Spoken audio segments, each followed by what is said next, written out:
நான் சர்ச்சுக்கு தானே போனேன், ஏன் ஏன் ஒய் ஒய் ஒய் இந்த கேள்விக்கு பதிலே கிடைக்காது. ஆனால் நாட்கள் வரும்போது, கப்பல் ஓரமாக ஒதுங்கும் போது, அப்பதான் பிள்ளைக்கு தெரியும், என் தகப்பன் எனக்கு தீமை செய்யவில்லை, எனக்கு நன்மை செய்திருக்கிறார், இவர்கள் எல்லாரும் என்னை விட்டு போனது எனக்கு ஆசீர்வாதம் என்பதை கர்த்தர் ஒரு நாள்ல விளங்க பண்ணுவார். கைதட்டி நம்புறவங்க, இந்த வசனம் புரிஞ்சவங்க, இந்த வார்த்தை ஏற்றுக்கிறவங்க கைதட்டி கர்த்தருக்கு ஸ்தோத்திரம் பண்ணுவோம்.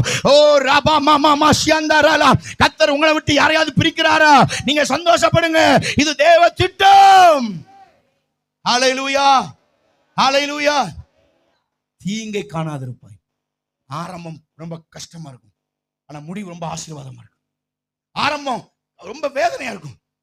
சில உறவுகள் நம்மளை விட்டு போகும்போது பிச்சு படி புட்டிங்கிட்டு போற மாதிரி இருக்கும், ஆனா அதெல்லாம் நமக்கு ஆசீர்வாதம். ஆரம்பம் அற்பமாய் இருக்கும், முடிவு சம்பூர்ணமாய். ஹல்லேலூயா. முடிவெற்றவன் கடைக்கு நீங்க போய் பாருங்க,